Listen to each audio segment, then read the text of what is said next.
Did I you and your brother realize that he was still alive when you set his home on fire? I didn't know if he was alive or dead when I walked out.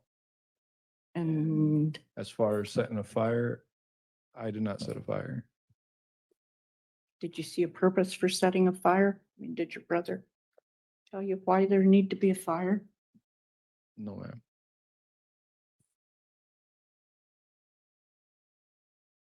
And we're about to watch the Minnesota parole hearing for a man who stabbed his landlord over a dispute over an eviction with his brother, and they stabbed him over 20 times before lighting the home on fire. Now, he was sentenced to life in prison with the possibility of parole after 25 years, but because he was 17 at the time of the crime, not 18, he was given parole opportunity after 15 years. But now he has been in prison since 2005, and he actually has already been given the opportunity to work in work release. So he's got one foot out the door. But what's startling to me, what's surprising to me in this case is how he still does not seem, at least in my opinion, to take responsibility for this crime. He almost appears to play victim. He denies that he had anything to do with the fire. The house just somehow lit on fire. And the idea that one would take this approach all these years later is just mind-boggling to me. But let's jump in and watch the hearing, and I'll unpack it with details from the appeal at the end. Well, good afternoon, everyone. I'm Andrew Carlson. I'm the Assistant Director of the Hearings and Release Unit. We are here to review Mr. Lewis Alford, who is present here at Central Office, along with your Attorney Advocate, Ms. Jane Ann Murray. Thank you both for being here today. Also with us today is our Commissioner and Chair of the Supervised Release Board, Mr. Paul Schnell. Members Cheryl Ramstead, Christine Bray, Joe Earhart, juvenile expert Jody Nelson, juvenile expert Donald Strufert are here as well. And then member Andrew Larson is participating by video. Our records indicate that on November 3rd, 2005, New Brighton Police responded to smoke that was coming out of a trailer located on Morris Street, northwest of New Brighton, Minnesota. Firefighters arrived and they extinguished the fire. Inside the structure, police discovered the deceased body of Douglas Miller, a 32-year-old father of four. Mr. Miller had sustained obvious blunt force injuries to his head and stab wounds to his body. It was determined that Douglas Miller suffered from multiple injuries, including a broken nose, fractured skull, 18 blunt force wounds to his head, 17 sharp force injuries to his back, head, legs, and hands. Douglas Miller's death was ruled a homicide. Police soon learned that 17-year-old Lewis Alford and his 23-year-old brother, Jeremy Alford, had been living with Mr. Miller and that Mr. Miller's work van was missing. The police learned that the Alford brothers had previously resided in Iowa. Police then contacted the Iowa authorities and asked them to be on the lookout for them. The next day, Mr. Miller's van was found in the Cedar River, about 10 miles from Cedar Rapids, Iowa. Within hours, Iowa authorities located Lewis Alford in his sister's apartment. Jeremy Alford was located later that same day in the attic of his mother's home. It was learned that Douglas Miller had evicted the Alford brothers for failure to pay rent and for stealing from him. Lewis Alford admitted to police that he and his brother had assaulted Douglas Miller. On March 6, 2007, in Ramsey County Court, Lewis Alford was sentenced to serve 367 months, that's roughly 30.58 years, for his conviction of second-degree murder. Lewis Alford was 17 years of age at the time of the offense. Mr. Alford's original confinement release date was March 30th, 2026, but due to recent legislative changes regarding individuals who were juveniles at the time of their offenses, Lewis Alford became eligible for release after serving 15 years of incarceration, which occurred on November, approximately 19 years of incarceration. On February 27th, 2024, Lewis Alford was reviewed by the commissioner in the advisory panel. That was his initial review. At that time, he was continued 18 months and allowed to transition to minimum custody and then work release during the continuance period. Today's review is the second review of his life sentence and first by the board. I turn this matter over to the board. Thank you. Thank you, Mr. Alford. How are you today? I'm doing well, thank you. Good. Do you want to just start by talking a little bit about the last 18 months, just what your journey has been over the last 18 months up to and including work release now? Well, over the last 18 months, I completed the drug treatment mandate that you recommended me to do since it was incomplete. I continue with my education and continue taking self-improvement programmings. I got approved for Lino Lakes minimum, served on the ICWC. So I was going out into the community. I was working, doing landscaping and anything that they needed help with out in Shoreview. And after completing that, I got approved for work release and been there. I've been working in the bridge program, been doing well, and getting all my appointments scheduled and everything arranged so I can transition properly. So talk a little bit about how work release has been. What's been the best parts and what's been the most challenging parts? I say the best parts about it is getting back out in the community and working and transitioning well. And I say the difficult parts, there's really not too much difficult parts because the caseworkers there, they're very helpful and helping assisting us and helping us get appointments that we need to reach. Okay. Can you talk a little bit about if you were to be granted early release, what your plan would be? Well, I plan to go to Elk River with Miss Laura Bell. She's graciously, said I can stay with her and where I can find employment, get a job, and start working towards my own stability and being successful out in the community. And she is here today to show her support.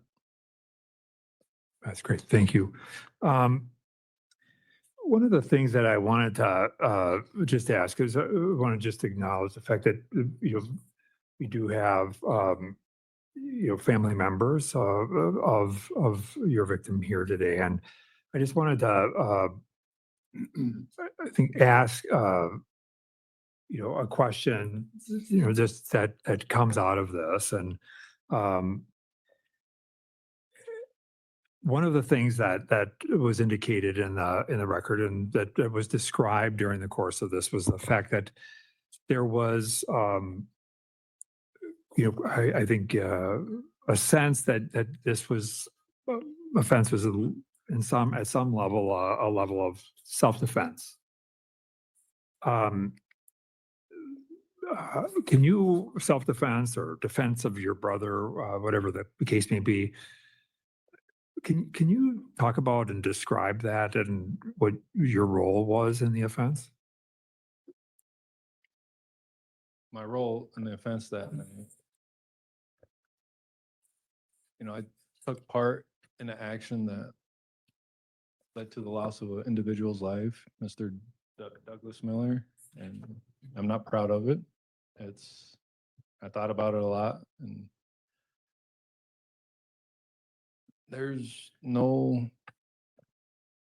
excuse or reason that I can give or say that night it shouldn't have happened.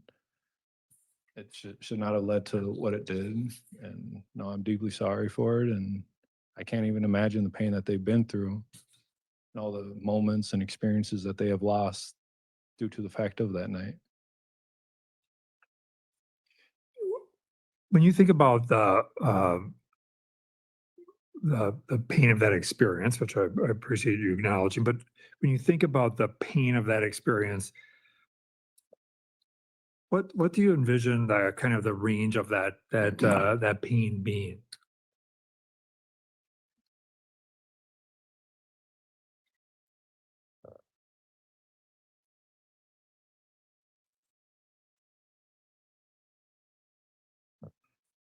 I mean, I could only imagine that they went through a lot of suffering, anguish, and strife by not having their father, their brother there with them. And I can only imagine it's indescribable for them. When you think about the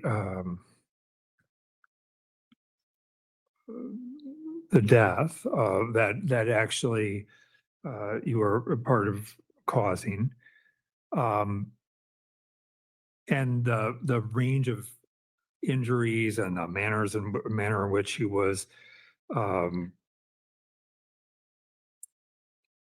assaulted, that ultimately led to his death.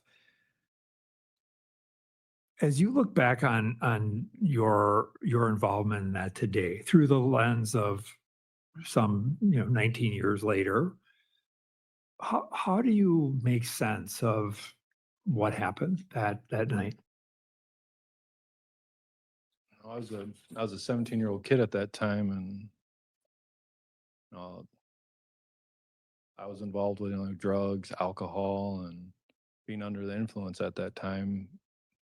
I didn't have the proper train of thoughts to process things that were going on that night, and I believe that did play a major role in what happened that night. And through these years of taking all the self-improvement programs and learning about things that happen while you're under the influence and things like to better yourself and make sure you stay off drugs and alcohol and all that, it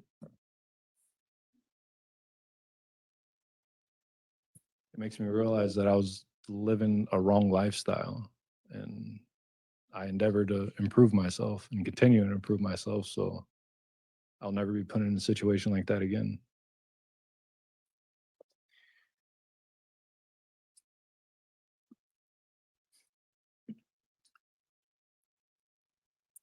When you think about the fact that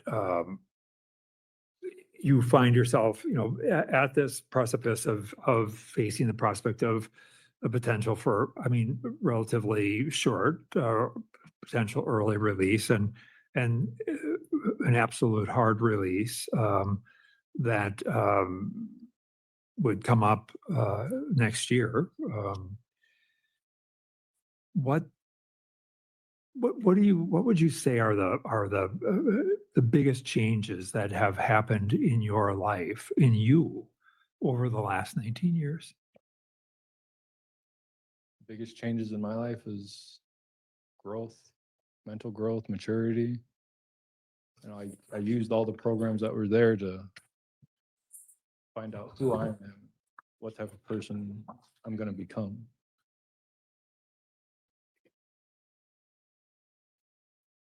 And the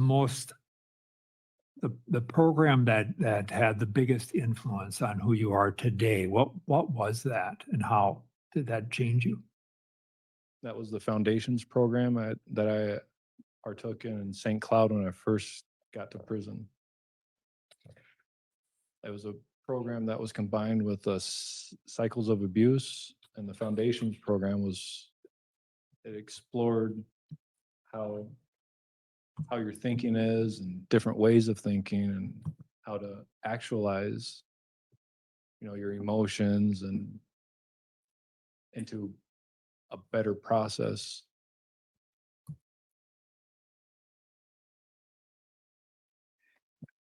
When you think about what's ahead for you,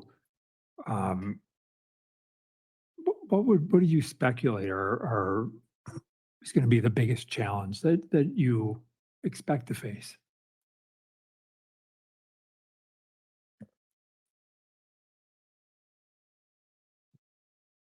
social, being put in a social cast and maybe being viewed differently because of having a criminal record. And how do you think you'll manage that? I think I'm managing it pretty well. In what way? How will you do that? I'll continue doing what I need to do so I can be successful and get into a career and work that job and hopefully one day own my own business. And can you talk a little bit, you talk about, going to Elk River, and I think there's also reference to at some point the potential of wanting to pursue or at least consider an interstate transfer to Iowa. I think we're going to stay in Elk River. Okay. That's kind of the plan is, That's the plan. and talk to us about why that is. What prompts that to be the focus? Well, I got friends there, Miss Laura and Daniel Bell, and I think by having them there with me and helping me through stuff and help guiding me is going to be very beneficial for my transition. Okay. And you wouldn't have had that if you returned to Iowa with family members? I would. There's just some extended family members that are down there that I would rather not be around because their involvement or things that might come towards me, I want to stay away from. Okay. That makes sense. All right. I'm gonna just turn to Ms. Murray and just ask for you to provide whatever input you want, and we'll just open it up to the board to ask questions of Mr. Alford and or you. Thank you, members of the board, Commissioner. My clinic has represented Lewis since 2021. We submitted a clemency petition for him in 2022. I don't know if you have had an opportunity to review it, but it has an extensive description of Mr. Alford's background, his really tragic youth, born prematurely because his mother was in a coma, having been beaten up by his father, and a lifetime of witnessing his father's abuse of his mother, moving to 8 different states, totally dislocated environment, no formal long-term schooling, essentially taken over by his brother, who when his brother was 18, to be raised by his brother. And Lewis now was 13 when that happened. So they were basically runaways and survived by selling drugs together. I'm not trying to throw all the blame on his brother. I think that Mr. Alford has been failed on so many levels by family, parents, society.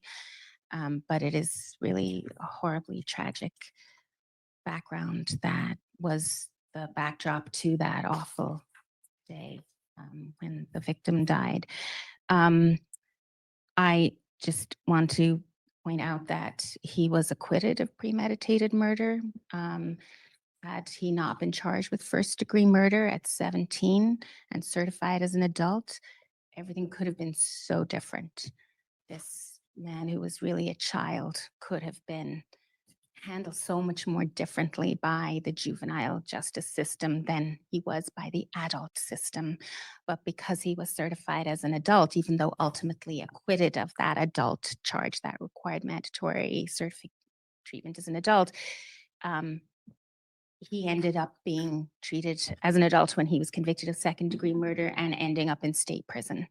And he, very diminutive, went in with 7th grade education, I believe, when he went into prison, poor literacy skills. I mean, it's almost extraordinary, the man that we see now today, almost 20 years later, given who went into prison, short, diminutive stature, poor skills, very little education, and obviously a target for the kinds of abuse that occurs in prison, in adult prison.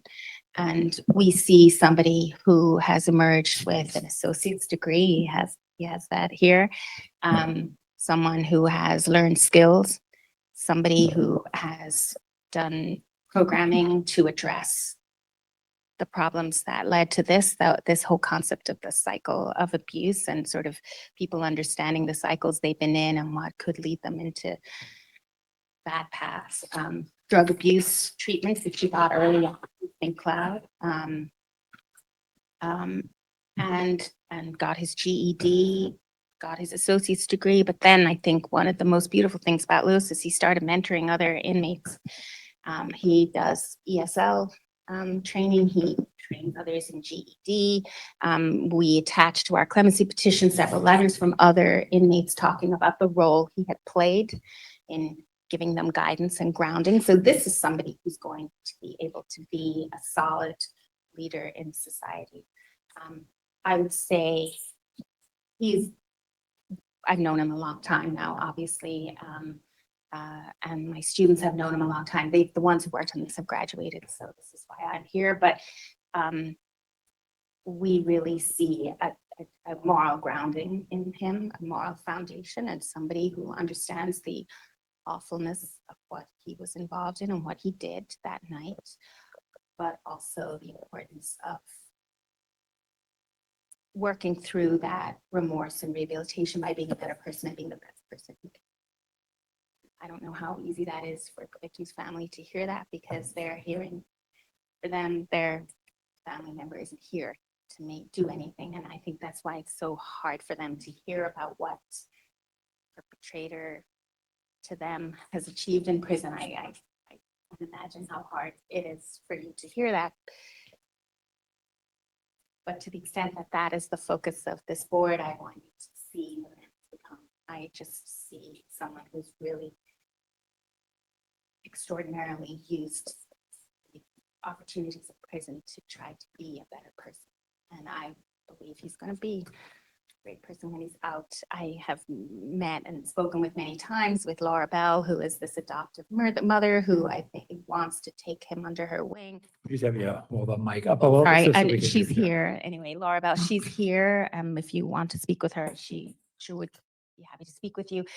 I do believe there is a solid place for him to go, for him to be able to start that process of being a productive member of society. I strongly believe that he's going to do that. And we also submitted a psychological report prepared by our forensic psychiatry department in our clemency petition. I have copies of it here if anybody wants to read it, but It's in we've the got it file. excellent. Dr. Sloan believed, based on everything she had reviewed, that his potential for future offending, particularly future violence, is very low. So we, based on that, and obviously I'm happy to answer any questions. We ask that you parole him today.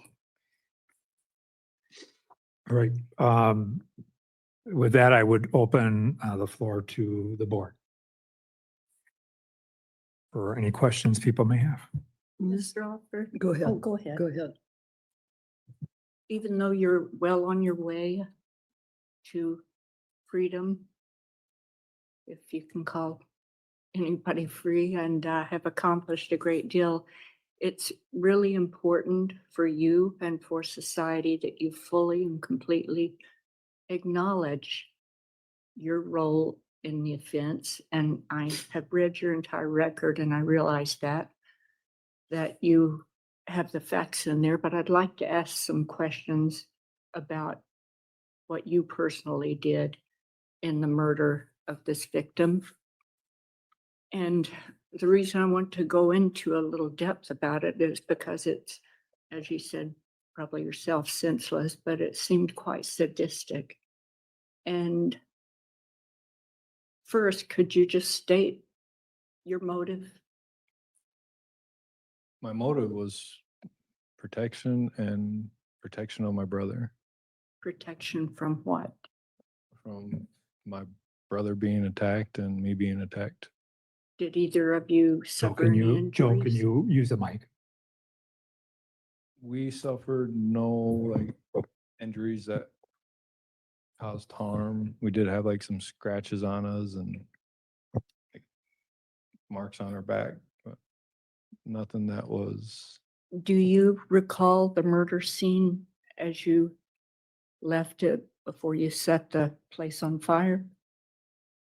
Do you recall how it looked?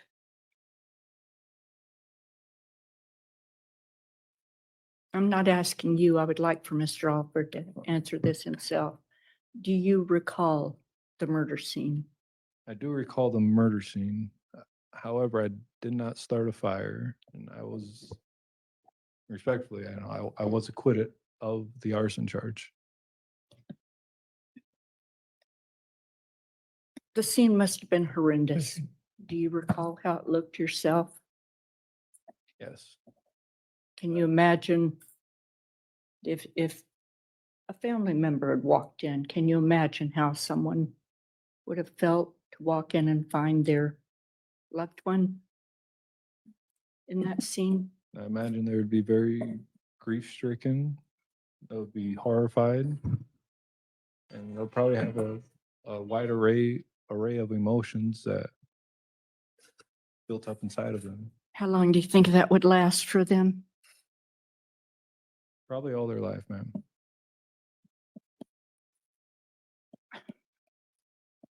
Why did you, and we're not talking about your brother here, but why did you go to the extent of this overkill? And again, what was your personal motive? What did you get out of this? What did you go into it expecting? I mean, while being under the influence at the time, I wasn't in the right mind to properly think. And my reactions was not of a person with a clear mind at that time. And as far as getting anything out of it, I got nothing out of it. What did you go into it expecting? I didn't expect anything. I was in fear for myself and fear for my brother. What fear was this person threatening to kill you, or did he I- have a gun, or? I was the first one to be attacked. And when my brother saw that, my brother he started attacking. And when I left, because I walked out, if you read the report, and I walked back in. Did Mr. your brother Miller- remain inside when you Yes. walked out? Yes, and when I walked back in, because I was like, I got to see what's going on. When I walked back in, Mr. Miller was on top of my brother with a knife. And that's when I hit, punched, and threw things at Mr. Miller to get him off of my brother. Did you and your brother try to leave at any point When we were being attacked, or when you before Mr. Miller was dead, before he was dead? before the victim died? No, during the altercation, I was the only one that walked out of the house. And did Because you and your brother realize that he was still alive when you set his home on fire? I didn't know if he was alive or dead when I walked out. And As far as setting a fire, I did not set a fire. did you see a purpose for setting a fire? I mean, did your brother tell you why there need to be a fire? No, ma'am.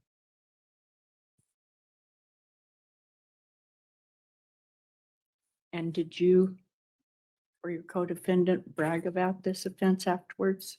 No. That's all I have right now. Thank you.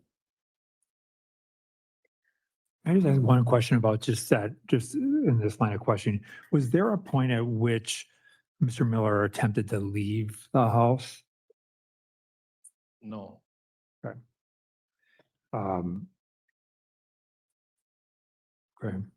There was just some evidence that indicated that he may have.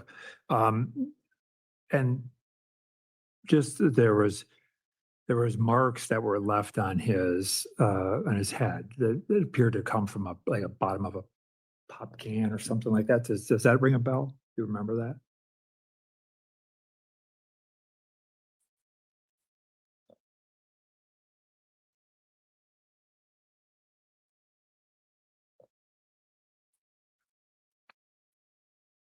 I mean, I did throw a case of soda pop when I saw him on my brother. Okay. But there was no other use of like canned as part of the assault itself, like an individual can or anything like that. No, I believe in the report, it says there was trauma that was done with a metal bar. Okay. Other questions? Yeah, Mr. Elford, I'm just curious why you didn't write a letter to the board. I concur. Yeah. During trial and when, at the end of trial, when they let the victim's family member, Douglas Miller's family members spoke, one of the things they said is that they never wanted to hear from me. And then getting involved with restorative justice, and I just wanted to respect their wishes, and I didn't want to bring up any emotions or anything that can make them feel even worse or to them. And so that's why I chose not to. And Mr. Dan Kornick, my caseworker that was in Lino Lakes, gave me a video visit with one of the restorative justice members and previously incarcerated restorative justice member. They spoke about it, and when I told him what it was and how what happened, he's like, well, no, I understand that, and I understand that you want to respect their wishes, and you don't.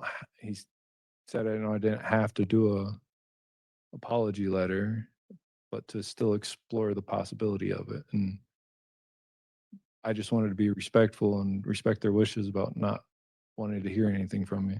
Well, I'm just missing the point because I think you were asked or given the opportunity to write a letter to us, the board, nothing to do with the victims. 2 letters, yes, 2 letters. right on, 2 letters.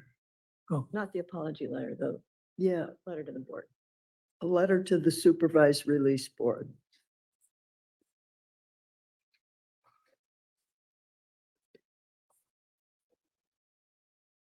I thought I put one in and sent it to you guys during the first meeting that I had. I didn't get it. What would that, did you meet a year ago?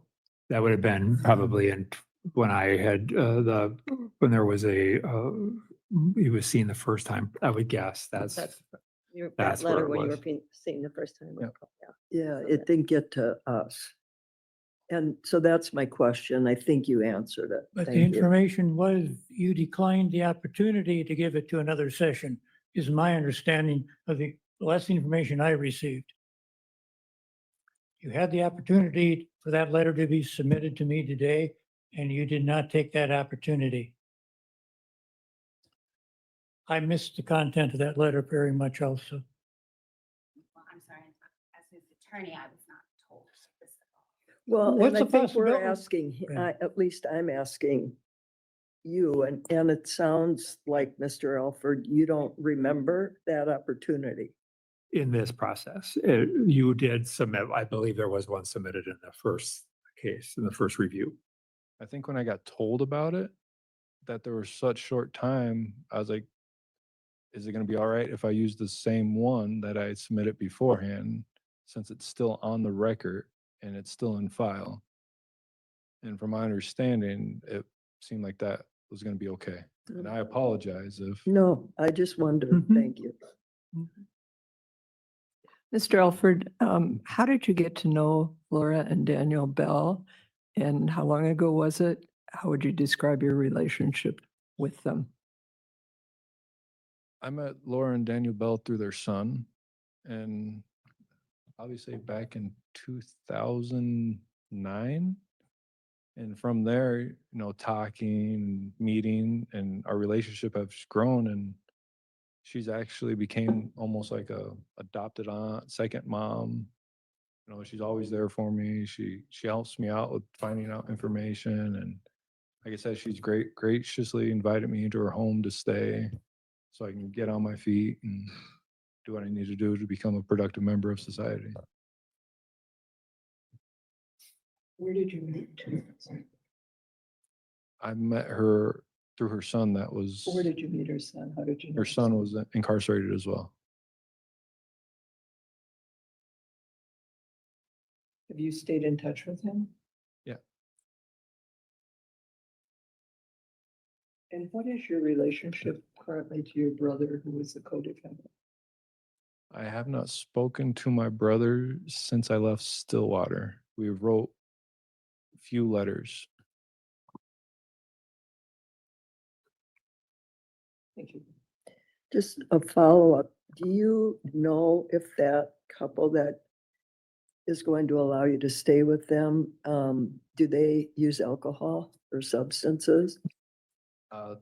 They do not, from my understanding, they do not use it. And Miss Laura is actually here today, and I'm sure she'll answer any questions you have for her. Well, I'm asking you, Right. because that's important to you, as I understand it. You wouldn't want to live with people that are casual drinkers, I would imagine, or maybe you would. No, not at all. And I believe that they don't use anything. Thank you. Other questions?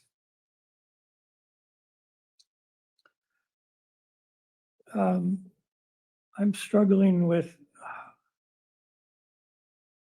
what do you see as the qualities that you use or the skills you use to develop trust? Or people trust you? I think that's a common issue after any incarceration. What can you do? What have you done to develop trust? Integrity, Which is, doing what's right, no matter how what. do I see that? How are you going to develop trust with me? How do I know your integrity? Well, you can see like through my records with taking part in the programs that they offered and being able to go through that and succeed and continue to succeed in doing what's right, even when people are around or not around, Okay. that I will be a successful person and I will not fail. Thank you. And that helps. Okay. So the integrity or the standards of success were set by the Department of Corrections and you met them. Yes.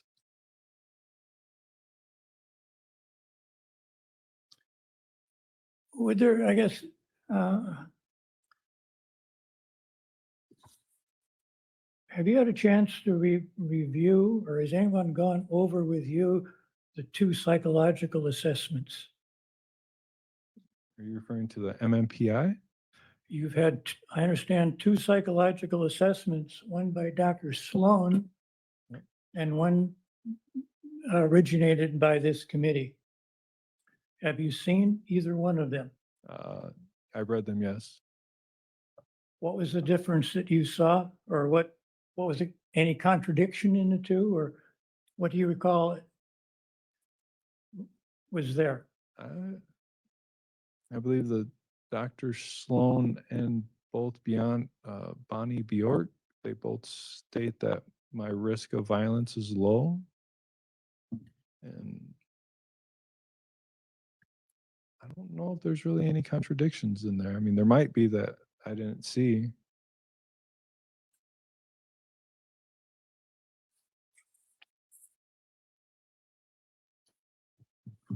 I haven't had a chance to read both, so I guess here's where I'm at, okay?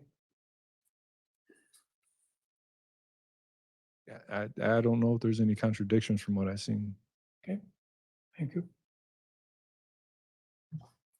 Any other questions? I just was wondering where you have been living. Have you been at Damascus Way? Yes, And how is that going? it's going well. Okay. So you would be content to stay there until your supervised release date? If that's the choice that you guys make today, yeah. Okay, thank you.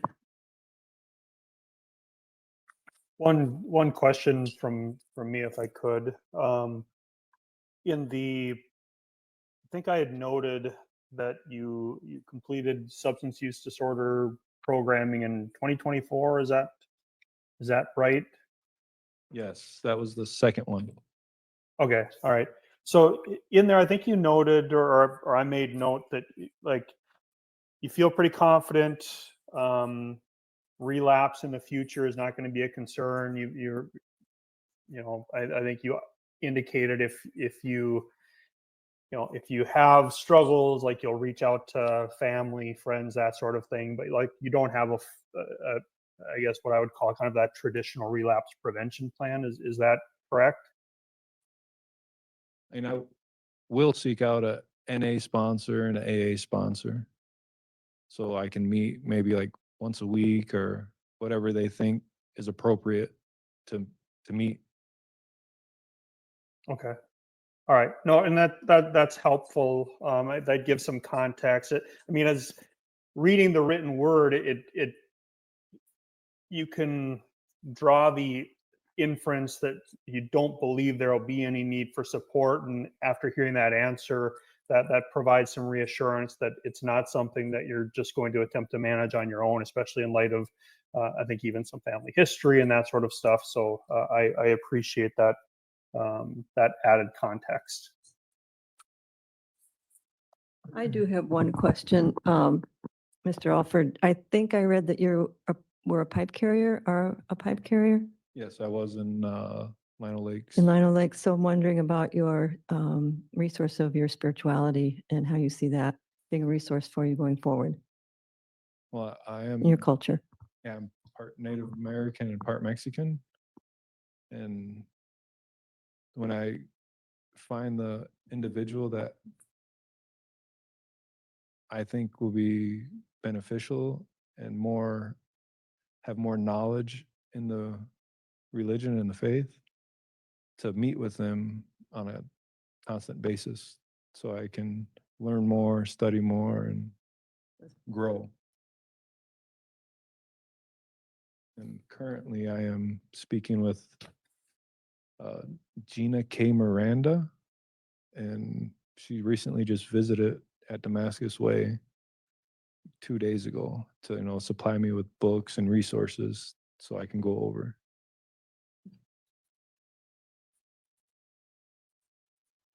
One more quick question.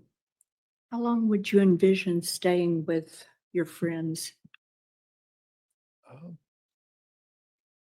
Probably not long, just enough time to where I can get into my own housing, and then I can start living on my own and becoming a independent individual. Thank you. Anything else? One comment I made when I read your assessment for this committee. In the summary, they referred to some or recommendation of your awareness of stress and how that's communicated. Would you agree? And I guess I got the assumption that that's another area that still could use a little more attention. How does that fit with your frame or with your view, or how might that happen? If that recommendation has integrity? For like you asking like what I would do if I start getting stressed out. How do you know you're stressed? Is what I understand the question or the concern that was identified.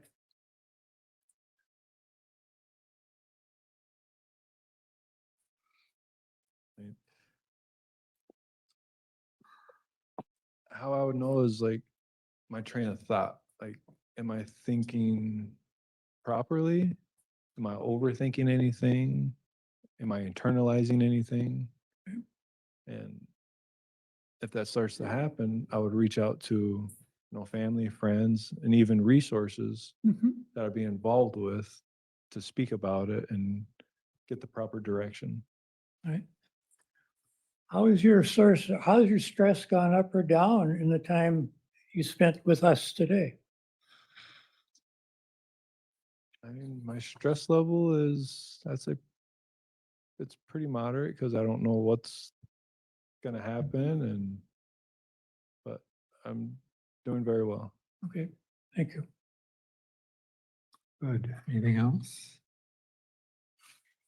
Hearing none, Mr. Alford, before the board begins the discussion and deliberation about next steps, I want to briefly open the floor to you to make any final comment to the board about your thoughts about where you are and what you would like the board to do today. I mean, I'd like to get approved to be released, and I hope that by you guys seeing like all the programs and everything I've took to improve myself, that shows that I have made the proper achievements while being incarcerated to be a better person in community and be successful out there. Thank you. And with that, I will close the discussion, and during board discussion deliberation, the board will not entertain questions or allow interruptions. And with that, I would open the floor to the board to initiate this discussion. I have a question, clarification. Does he have a hard out date in 2026? Correct. March, whatever that Or date. 30th, right? 30th as a hard out date. Yeah, okay, thank you. I do have concerns about his transition plan to live with a friend's parents. And partly because of the friend having met him in prison, that this is not the best environment. I don't know anything about that aspect of it, but it doesn't sound good. And also, if you become too dependent on someone, I'm afraid that he might end up not becoming independent. I'd like to see him do it on his own, if there's a way to do that. Well, I'd like to make a motion, and I'm not sure I'm gonna say this right, that my motion is to deny parole today and that he continue to live and work release until March 30th of 2026, if that's possible. I don't know if it is. And if he needs to go to phase 2, then maybe phase 2 would be the family in Elk River. Yeah, I mean, it would be, there certainly is a lot of people who transition from work release to supervised releases, but it really, that's a desire of the board or the motion, whatever your wish is. Well, that would be the motion, that he stay on work release until his out date. Second. And I would just add 2 conditions, mental health and AA or some variation. And by mental health, you mean just some level of mental health support? Yeah, mental health support.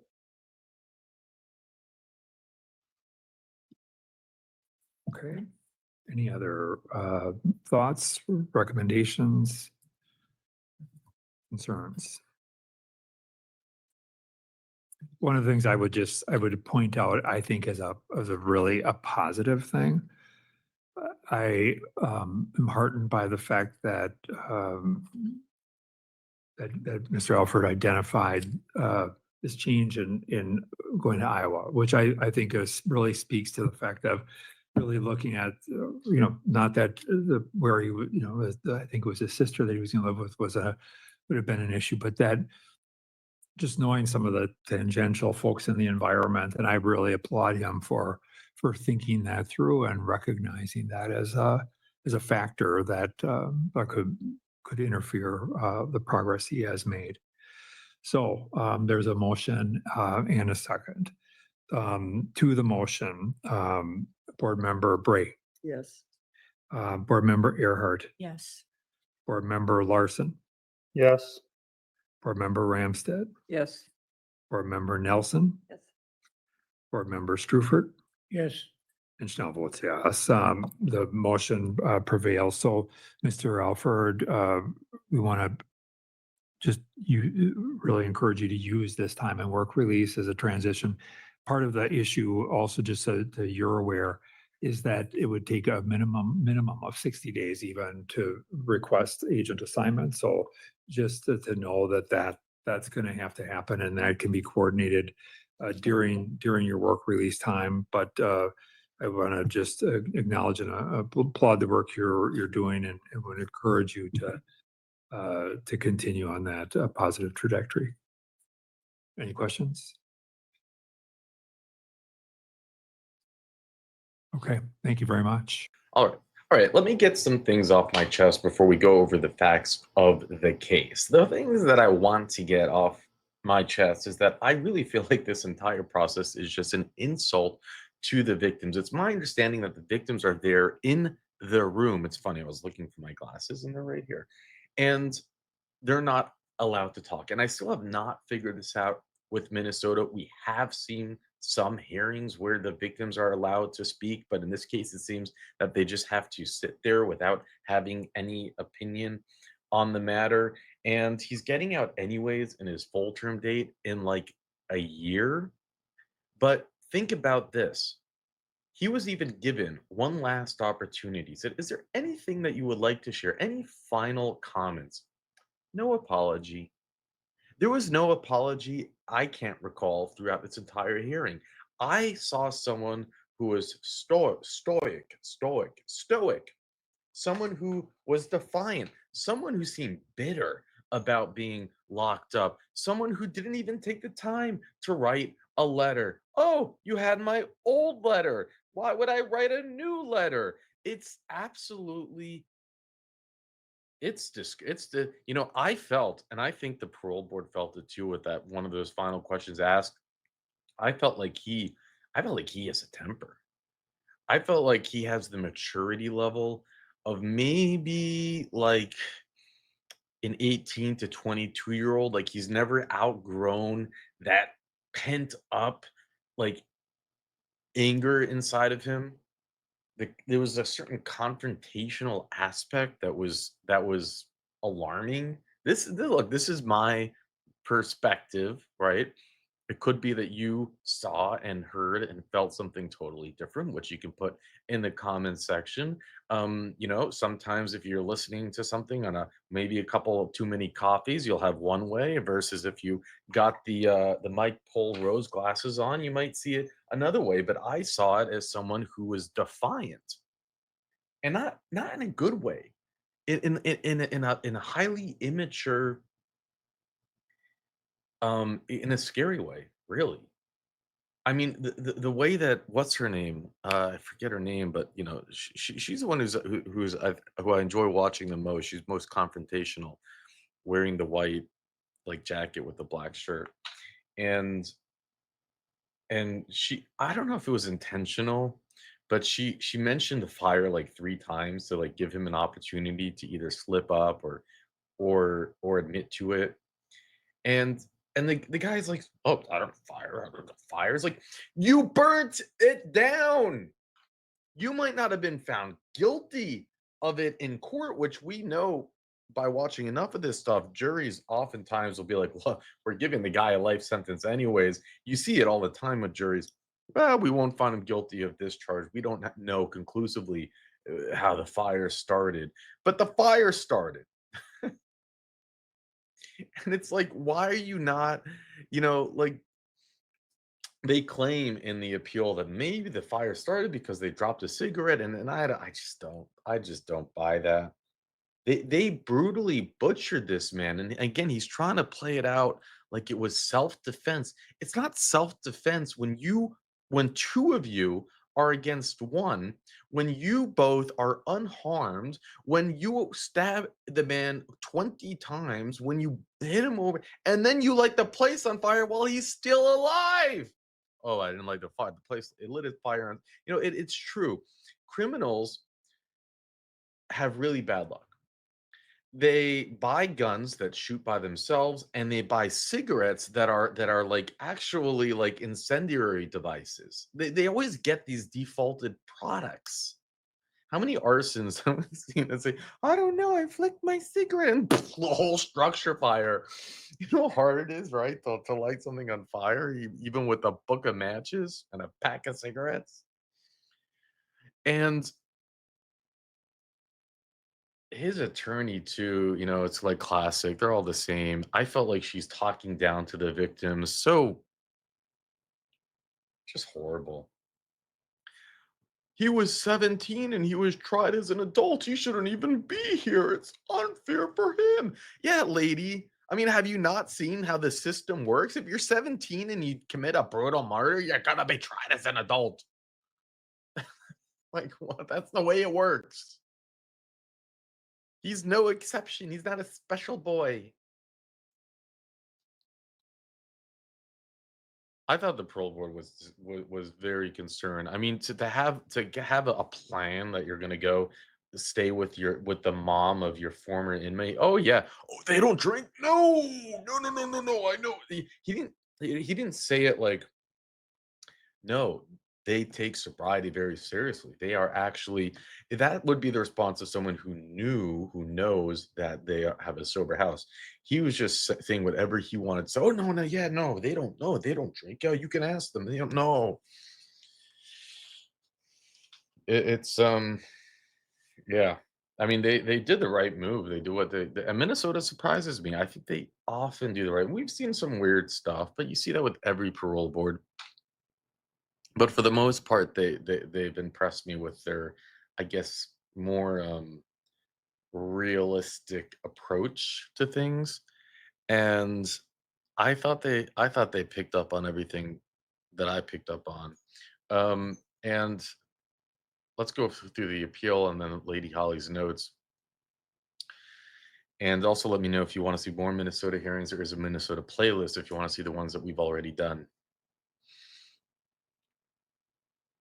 So J. Lewis Alford was indicted for aiding and abetting first-degree intentional murder, second-degree intentional murder, and first-degree arson after the body of a man whom the appellant and his brother were living was found in the man's burning mobile home. On the evening of November 3rd, 2005, police received a report that a mobile home was burning in a mobile home park in New Brighton. When firefighters arrived, they found the body of the mobile home resident, aged 32, in the burning home. Police soon learned that the 17-year-old appellant and his 23-year-old brother, Jeremy, had been living in the mobile home with DM, and DM's work van was missing. It's interesting that they use the initials of a deceased victim. That's, it's interesting how different states do different things, I guess. Because the Alfords brothers had previously resided in Iowa, police contacted the Iowa authorities and asked them to be on the lookout for Alford brothers. The next day, DM's van was found in a river about 10 miles from Cedar Rapids, Iowa. Within hours, Iowa authorities found the appellant and his sister's apartment in Van Horton, Iowa, about 15 minutes away from the location of the van. Jeremy was found later the same day hiding in the attic of his mother's home in Van Horn. In an interview following the arrest, the appellant stated that he and Jeremy had been living in the mobile home, but that DM had recently told them that they had to move out. When asked what happened at the mobile home, the appellant claimed that DM started it by hitting the appellant in the face. The appellant admitted that he kicked DM in the head, but claimed that he walked out the door. Upon further questioning, the appellant admitted to throwing a case of pop at DM. So this is what the chairman was talking about, the bottle of the pop. It's interesting.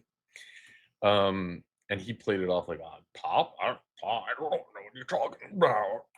I'm an innocent young little boy. DM hitting him with a hammer and poking him with a barbecue fork. I mean, it was so barbaric what they did. And this is a full on vicious assault, hammer, barbecue fork. I mean, like, the appellant conceded that his actions, along with Jeremy's, resulted in DM's death, but claimed that he did not know that DM would die and that he believed DM was still alive when he left the mobile home. Well, they had a videotape of the interview played at the jury trial. At trial, the medical examiner performing the autopsy testified that DM suffered multiple injuries, a broken nose, fractured skull, 18 blunt force wounds to his head, 17 sharp force injuries to his back, head, and back of his legs and his hands. You can think about that. This is just a full on, again, a beat up. More than a beat up, it's a vicious, brutal murder. Medical examiners concluded that DM died as a result of multiple blunt, sharp force injuries due to physical assault. Oh, I thought he died in the fire. An assistant medical examiner called by the defense opined that based on her review of the autopsy report, the photos, the blunt force injuries to DM's head were not consistent with the hammer and were likely caused by a heavy elongated object. Two forensic scientists from the Bureau of Criminal Apprehension, BCA, analyzed physical evidence of the case. One scientist who compared the blood found on various pieces of physical evidence and biological samples from DM, Jeremy, and appellant testified that blood found on the appellant's socks and one on the shoes matched DM's DNA profile. The other scientist who analyzed fingerprints found that the crime scene testified that a bloody fingerprint found on the wall in the mobile home matched Jeremy's right hand fifth finger, and two prints of the wooden handle of a metal rod found in the mobile home matched the appellant's thumbprints. Several months prior to the appellant trial, Jeremy pleaded guilty to first-degree murder and first-degree arson. So Jeremy is his older brother. So his older brother was trying to take the fall for his younger brother. Jeremy testified that the appellant trial and took responsibility for the murder of the victim. Jeremy testified that on the day of the murder, he had been drinking alcohol and using narcotics, and that about 7:45 p.m., DM got into a confrontation with the appellant and hit him. Jeremy testified that he grabbed a long, heavy,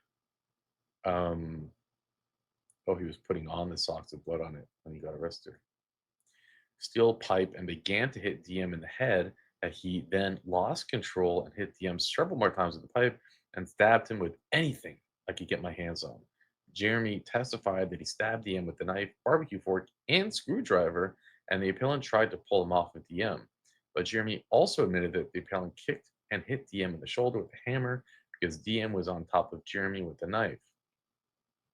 Jeremy testified that when he finally stopped hitting DM, the appellant had left the mobile home and was outside. Jeremy testified that he believed that the fire in the mobile home started because he had thrown a cigarette on the floor when the fighting first began. Of course, it was the combustible defected incendiary satchel bomb cigarettes that meant to be recalled, but only criminals buy.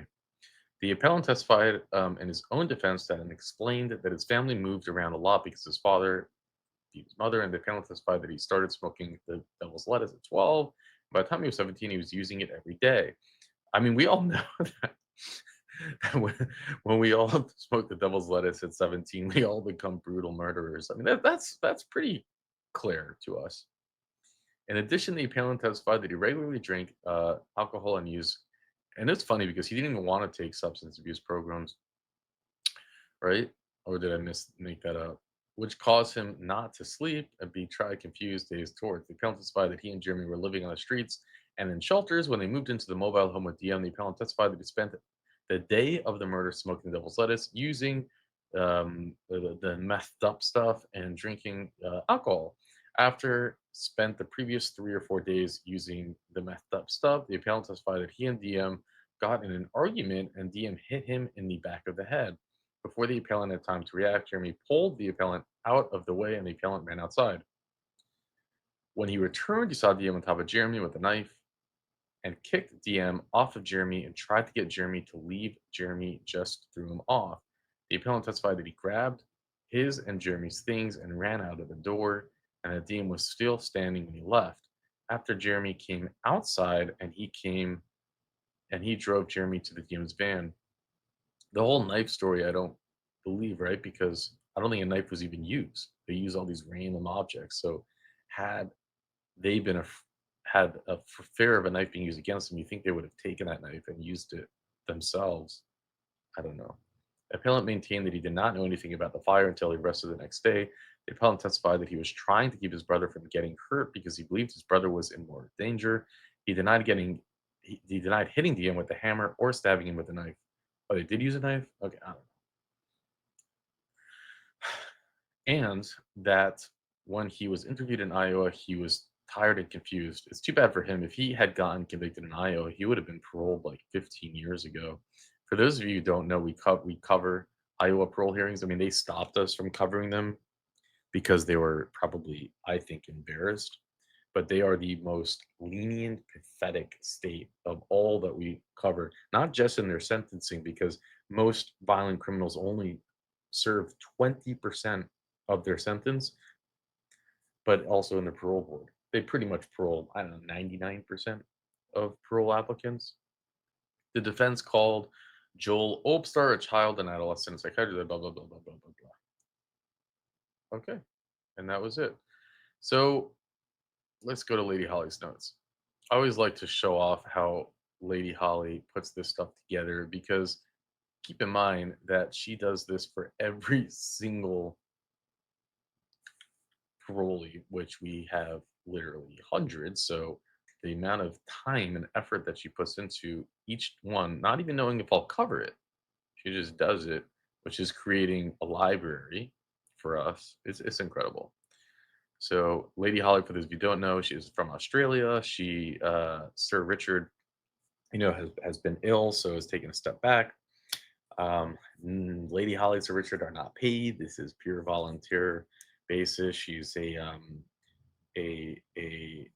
honorably discharged wounded in action veteran from Afghanistan, and it's just quite incredible that she's able to do this basically with one hand. So, all right. She goes through all the information. She includes all the docs, all the links, all the records, right? Even it, has different types of information here.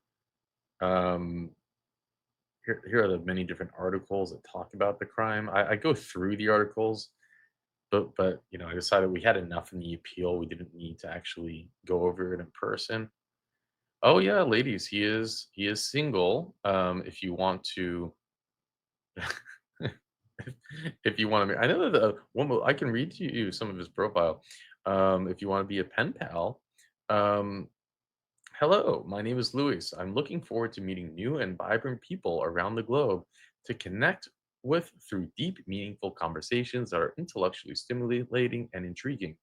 I find creativity through writing to be one of the most in-depth forms of communication and hope to connect with sincere and interesting people. I like meeting people from all manners, backgrounds, cultures, religions, and experiences. Since incarceration, I've earned my associate's degree from Mankato State University and became a certified carpenter as well. My aspirations are to one day own my own construction landscaping company and to pursue an architecture degree. When not actively pursuing my goals, I'm regularly engaged in my hobbies like reading, drawing, guitar, and exercise. They give guitar in prison? Yeah, I guess they do. I've seen that. I enjoy staying physically active and healthy and doing calisthenics, yoga, cross training, and weight training. I fill my time constructively as I can while I'm incarcerated to better my future. I'm outgoing, down to earth individual, enjoys. Yeah, I mean, it does sound like a good catch outside of the fact that he's a convicted murderer in prison. How old is he now?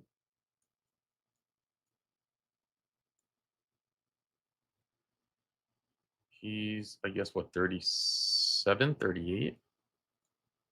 All right. Oh, whoops, I wasn't sharing. Okay. Um, yeah, it's interesting. There, Lady Holly found some like blogs. We don't know how accurate it is, but when he was first arrested, he claimed to be in a gang that killed 30 to 40 people because he was a real bad guy. But no, don't worry. His attorney said he's just a 17-year-old child. And we'll go to our random fact of the day. I don't know how to pronounce this. The proboscis monkey. Someone can correct me. uh, it is a funny looking monkey. Oh my god. So the proboscis monkey, native to Borneo, is notorious for its large elongated nose. This pronounced nasal feature is more prominent in males and is used to attract females and amplify vocalization. Scientists believe that their huge flappy nose serves as an echo chamber amplifying their sound. Their unusual appearance is complemented by a pot-bellied figure, resulted for their unique digestive system. Proboscis monkeys are skilled swimmers with partially webbed feet. Oh, I guess. Look at that. It's amazing when like when you see creatures. Sometimes you like open up magazine and then you see some fish. A lot of times it's fish. Like this is real. Isn't it cool that you can still find animals that you've never seen before? I mean, that's so cool. That's how big mysterious the world is. They say they keep discovering new species all the time. Pretty amazing. And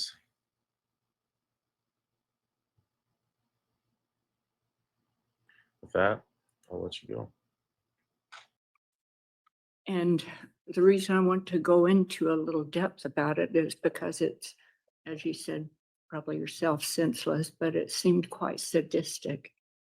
And first, could you just state your motive? My motive was protection and protection of my brother Protection from what?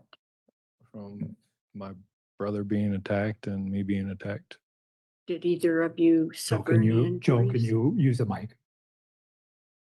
We suffered no like injuries that caused harm. We did have like some scratches on us and like marks on our back, but nothing that was. Do you recall the murder scene as you left it before you set the place on fire? Do you recall how it looked?